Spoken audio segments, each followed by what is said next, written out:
Over the last 8 years, we've heard you talk about the former president. You have called him a fraud, a con artist. You've said a lot worse names than that. He's a New Yorker like you, and you have watched this brand of BS for decades. And despite that, he became president. And now we're watching him, 10 blocks from where we are right now, sitting in a courtroom as a criminal defendant. What do you think about that? I think of how absurd it is. And this might be the one case where that could be it for him. It's a state case. It's the least important in many ways, and yet it's the one that could be tried and finished in well enough time for people to just take that in. Does it give you some sense, not of joy, but of relief at least, that he's potentially facing some consequences? Because, as you've said before, this guy's a con artist, and he's gotten away with it for years. No, he's more than that to me. He's sick. He is really, genuinely a sick person that somehow has been allowed into our system. And I'm not calling him, I'm tired of calling him names. He just can't be anywhere near the office of the presidency. You've played a lot of bad guys. Would you ever play Donald Trump? Never. There's nothing about him.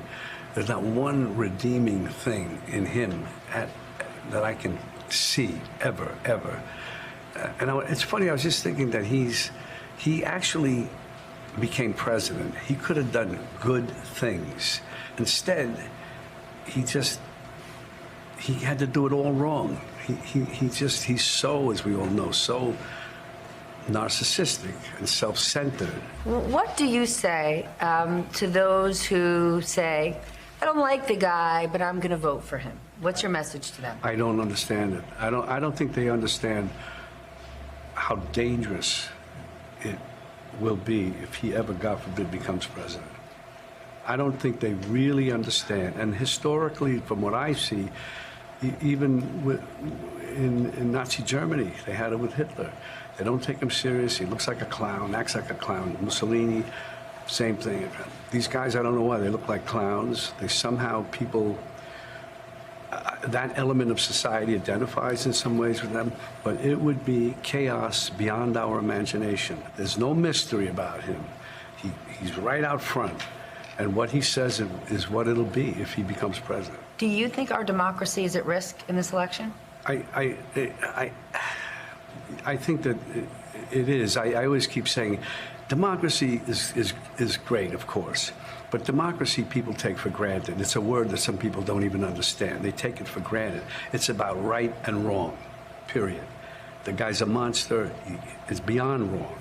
It's almost like he wants to do the most horrible things that he can think of in order to get a rise out of us. I don't know what it is, but he's been doing it, and it's scary.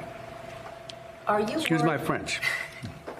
Do you have any concerns for the future of the arts if you were to become president? He has already said he wants to go after his enemies. He wants to go after journalists and the news media. Mm-hmm. What about your industry?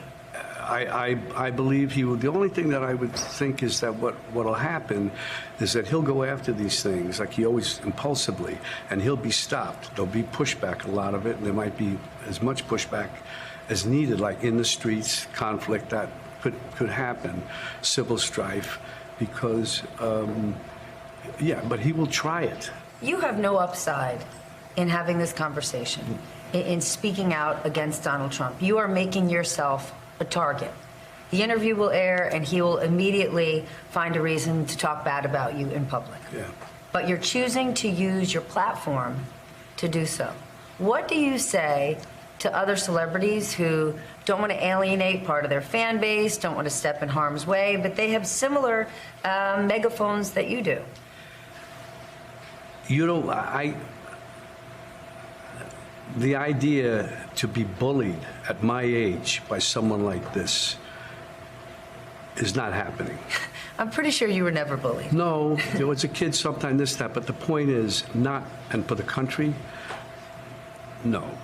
And I think other people are going to have to stand up and just, because it's either that or you're going to find yourself in a situation that's so terrifying. We always hear about people from Eastern Europe, the Jews from other parts of Eastern Europe, from Western Europe, coming over. Look what happened in France with the Nazis and so on. And they come over, and you hear these, and when I was a kid, they'd say, "You don't really appreciate this country. You don't really appreciate what we know from experience." Imagine what those people went through. I'm just starting to see it. As a kid, I said, Hitler, it's a nightmare that never would happen. But now I see that it's possible. And what those people, and sometimes I run into some people who are close to my age who are from Eastern Europe, European countries, or even Nazi Germany, and you understand it. Did you ever care this much about politics? No, I don't. I mean, I'm sort of not indifferent, but it's not my. But I'm so angry about what's going on. I don't see how it can be avoided. Do you think Joe Biden's the right guy? We don't have a choice, and I think he is the right guy. He's a good guy. He's trying to do the right thing, and we don't have a choice. And I say that in a very positive, good way. Then what would be your message to President Biden? Keep up the fight, keep at him, go at him hard, and every chance you get, go at him. Go at him, because people, they take notice of that stuff. And he's not afraid, but he's doing what he should do. He knows that. That's the only way. I use figuratively when I say punch him in the face. Go at him. A bully, you punch in the face. The trouble with Trump is he's not just a bully. He's a stupid bully. You warned America about who Donald Trump was in 2016. You're a lifetime New Yorker, so is he, and you said the country does not realize who this fraudster is, and not enough people listened. Do you think they'll listen now? I hope to God they do, because they don't. If it goes the other way, I keep saying this, you will see things that, like you'll see, it's like invasion of the body snatchers. You'll see people you knew or you thought you knew all of a sudden changing, all of a sudden going with that side, either for self-preservation, because they actually believe it, or they're deluding themselves, or whatever.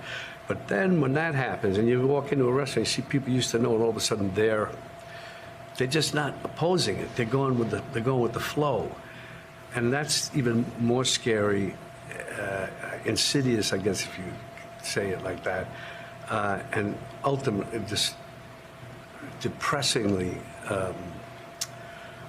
disappointing. There has to be a time when you have to say, okay, that's it. No, we're not doing that. We're not allowing that to happen. And this is the time in this country for that to happen. Then this moment is about decency and democracy to you? It's decency and right and wrong, and democracy follows. You have to know how to behave in order to make the democracy work.